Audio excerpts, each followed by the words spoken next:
School ছুটির সময় বেপরোয়া গতিতে মেদিনীপুর শহর থেকে প্রাইভেট কার বেরিয়ে যাচ্ছিল রাঙামাটি ওড়ালপুল ধরে।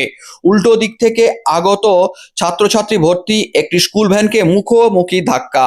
এতে ওই ভ্যান ভেঙে তছনছ হয়। ভেতরে থাকা ছাত্রী সহ ভ্যানের চালক গুরুতর আহত হয়েছেন।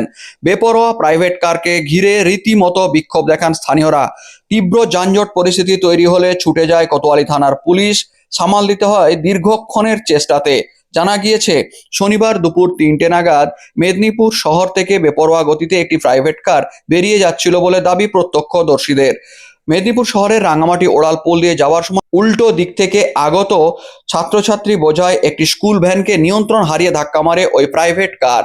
এতে ওই স্কুল ভ্যানের মুখোমুখি ধাক্কা লাগতে কাঁচ সহ বিভিন্ন জিনিস ভেঙে দুমড়ে যায়।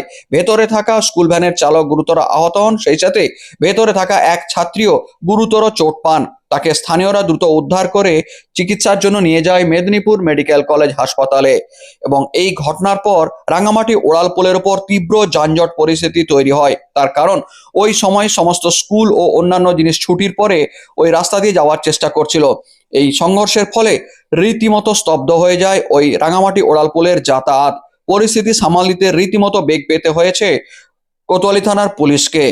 এই ঘটনায় প্রকৃত কি কারণ বা কি হয়েছে সবটা খতিয়ে দেখছে পুলিশ। প্রয়োজনীয় ব্যবস্থা নেওয়া হচ্ছে বলে পুলিশ সূত্রে জানা গিয়েছে। আপাতত মেদিনীপুর হাসপাতালে চিকিৎসাধীন ওই গাড়ির চালক ও ছাত্রী।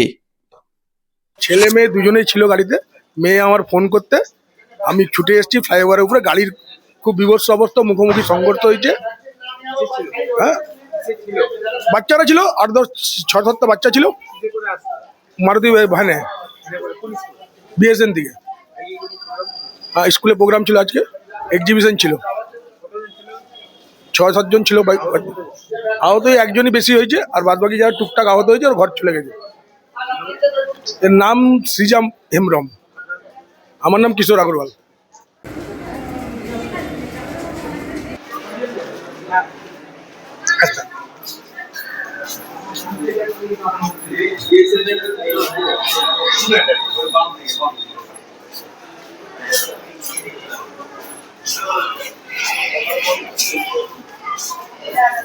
এইটা এইদিকে, এই তো এইটা এইটা হইছে গিয়ার দে গাড়ি গিয়ার দে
আচ্ছা।